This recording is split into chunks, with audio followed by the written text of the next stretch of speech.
எப்பா, எவ்வளவு பெரிய வீடு பாத்தியாடா? இந்த வீட்டில் தான் உன் தங்கச்சி வாழ போறா. இவங்க வீட்டு சொந்தத்தை தான் நீ வேணான்னு சொன்னாடா. பாத்தியா எவ்வளோ பெரிய வீடுன்னு? அம்மா, நான் இவ்வளோ பெரிய வீட்டில் வாழ போறேன்னா எனக்கு ரொம்ப சந்தோஷமா இருக்குமா. கொஞ்சம் எல்லாரும் வாயை மூடிட்டு வரீங்களா?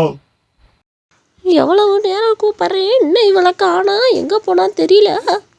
எங்க, நான் ரெஸ்ட் ரூம் போயிட்டு வரேங்க, அது பின்னாடி தான் இருக்கு. அடடே, வாமா, எப்படி இருக்கிற பிரியா? எங்கே மருமகளை காணா, நீங்களாம் எப்படி இருக்கீங்க? இதுதான் வர நேரமா? எவ்வளவு நேரம் ஆயிடுச்சு. மேலே தான் உங்கள் ரூமெல்லாம் இருக்குது. இங்கே லக்கேஜ்லாம் வச்சுட்டு மேலே போய் ரெஸ்ட் எடுங்க. நான் உங்களுக்கு காஃபி ஏதாவது எடுத்துகிட்டு வரேன்.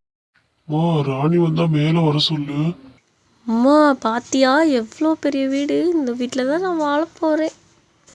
சரிம்மா, அஸ்வின் எங்கம்மா? அவனை ரொம்ப நேரம் காண, நானும் தொலைவிட்டே இருக்கேன். இப்போ தெரியலையேம்மா, இரு, அவகிட்ட தான் கேட்கணும். ஏட்டி கோகிலா, எங்கடி உன் மகன்? ஆளவே காணும். பார்த்து எவ்வளவு நாள் ஆச்சு அவனு? அவன் மண்டபத்துக்கு பூ வாங்கி கொடுக்க போயிருக்காண்டி. தான் இப்போ உடனே வந்துடுவான். கொஞ்ச நேரம் வெயிட் பண்ண, அவனை பார்த்துருவா நீ. இந்தா வந்துட்டான் பாரு என்னோட மகன். பூ வாங்கி கொடுத்துட்டேம்மா.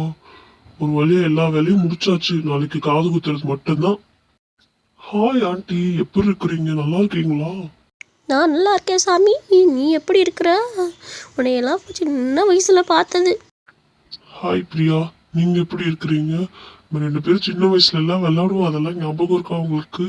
இப்போ என்ன பண்ணிட்டு இருக்கீங்க? ஏட்டி கோகிலா, அவங்க ஏதாவது பேசுவாங்க, சின்ன நிறுசைங்க. நம்ம இப்போ இதுக்கு இடையில போவோம். அஸ்வின், எப்படி இருக்க அஸ்வின்? உன்னை பார்க்கணுன்னு ரொம்ப நாள் ஆசை அஸ்வின். எப்படியோ அன்னைக்கு நான் பார்த்துட்டேன். பிரியா, நீ சின்ன வயசுல பார்த்ததோட இப்போ செம்மையா அழகா இருக்க தெரியுமா? இவ்வளோ அழகாயிட்ட, உன்னை நானே சைட் அடிச்சிருவேன் தெரியுமா? அஸ்வின் கண்ணு, பிரியாவை இந்த ஊரை சுற்றி காட்டு. அவளுக்கு இந்த ஊரை பார்த்ததே இல்லை. 2 பேரும் பைக்கில் போய் இந்த ஊரை சுற்றி பார்த்துட்டு வரீங்களா? அத்தை, உனக்கு பணம் கொடுக்குறேன் சரியா? 2 பேரும் வெளியே போய் எங்கேயாச்சும் சுற்றிட்டு வாங்க. பிரியா, உனக்கு காட்டாமையா எங்க ஊரை ஃபுல்லா உனக்கு ரவுண்ட் அடிச்சு காட்டுறேன் வா. பிரியா கண்ணு, இதுதான் சரியான நேரம். அவனை எப்படியாச்சும் வளைச்சு போட்டுரு. அதெல்லாம் நீ சொல்லவே தேவையில்லைம்மா. நான் எப்படி அவனை இது பண்ணணுமோ அப்படி மடக்கி போட்டுருவேன்.